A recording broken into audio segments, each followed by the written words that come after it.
എല്ലാ വിദ്യാർത്ഥികൾക്കും പുതിയ സ്വാഗതം. +1 അലോട്ട്മെന്റ് വളരെ പ്രധാനപ്പെട്ട ഒരു അലോട്ട്മെന്റ് ഘട്ടമാണ്. സപ്ലിമെന്ററി അലോട്ട്മെന്റ് ഒരുപാട് വിദ്യാർത്ഥികൾ കാത്തിരുന്നാണ്. അപേക്ഷ ഉടനെ ആരംഭിക്കും. ആർക്കൊക്കെ അപേക്ഷിക്കാം എന്നിങ്ങനെയുള്ള ഡീറ്റെയിൽഡ് വിവരങ്ങളാണ് ഈ ഒരു വീഡിയോയിൽ കൂടെ പങ്കുവെക്കാൻ ആഗ്രഹിക്കുന്നത്. വിശദമായ വാർത്തയിലേക്ക് പോകുന്നതിന് ആദ്യമായി ടീച്ചർ കാണുന്ന വിദ്യാർത്ഥിനികൾ തീർച്ചയായും മറക്കണ്ട സബ്സ്ക്രൈബ് ചെയ്ത് കൂടെ പറയാൻ പ്രത്യേകം ശ്രദ്ധിക്കുക. സബ്സ്ക്രൈബ് ചെയ്യുമ്പോൾ നോട്ടിഫിക്കേഷൻ ബെല്ലിലുള്ള ഓപ്ഷൻ എനേബിൾ ചെയ്യുക.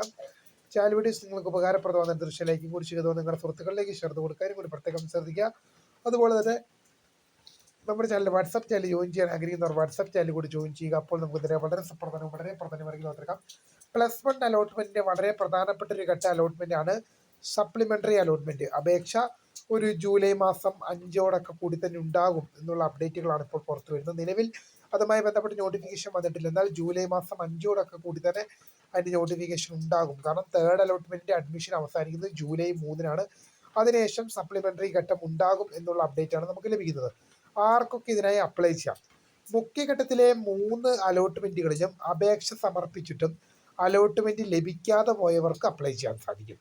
അതായത് നിങ്ങൾ ആദ്യം അപേക്ഷ സമർപ്പിച്ചു, first allotment, second allotment, third അലോട്ട്മെന്റിൽ നിങ്ങൾ അപേക്ഷിച്ചിട്ടും നിങ്ങൾക്ക് സീറ്റ് ലഭിച്ചില്ല എങ്കിൽ 3-ാം അലോട്ട്മെന്റിൽ നിങ്ങൾക്ക് അപേക്ഷ സമർപ്പിക്കാൻ സാധിക്കും. ഇതുവരെ അപേക്ഷ സമർപ്പിക്കാൻ സാധിക്കാത്ത പോയവർക്ക് അപേക്ഷിക്കാം. നിങ്ങൾ മുഖ്യഘട്ട അലോട്ട്മെന്റിൽ അപേക്ഷ സമർപ്പിച്ചിട്ടില്ല എങ്കിൽ അങ്ങനെയുള്ള വിദ്യാർത്ഥികൾക്കും സപ്ലിമെന്ററി ഘട്ടത്തിൽ പങ്കെടുക്കുന്നതിനായി അപേക്ഷകൾ സമർപ്പിക്കാൻ സാധിക്കും. മുഖ്യഘട്ട അലോട്ട്മെന്റ് ഇപ്പോൾ നിങ്ങളുടെ അപേക്ഷയിൽ തെറ്റടങ്ങിയത് കാരണം, നിങ്ങൾ അപേക്ഷയിൽ തെറ്റ് വന്നത് മൂലമോ ഫൈനൽ കൺഫർമേഷൻ നൽകാത്തത് മൂലമോ മുഖ്യഘട്ട അലോട്ട്മെന്റുകളിൽ പരിഗണിക്കപ്പെടാതെ പോയ വിദ്യാർത്ഥികൾക്കും ഇതിനെ അപേക്ഷിക്കാം. നിങ്ങൾക്കിപ്പോൾ ചില വിദ്യാർത്ഥികൾക്ക് അലോട്ട്മെന്റ് ലഭിക്കുകയും അപേക്ഷയിലെ തെറ്റ് കാരണം പ്രവേശനം നിരാകരിക്കപ്പെട്ടു പോവുകയും ചെയ്തവർക്ക് ഈ ഘട്ടത്തിൽ അപേക്ഷിക്കാം. മുഖ്യഘട്ട അലോട്ട്മെന്റിനായി നിങ്ങൾ ഫൈനൽ കൺഫർമേഷൻ നൽകാൻ അനുവദിച്ച സമയത്തിനുള്ളിൽ അത് നൽകാതെ പോയവരെ അലോട്ട്മെന്റിൽ പരിഗണിച്ചിട്ടുണ്ടാവില്ല. അങ്ങനെയുള്ള വിദ്യാർത്ഥികൾക്കും അപേക്ഷിക്കാം. ആർക്കൊക്കെ അപേക്ഷിക്കാം?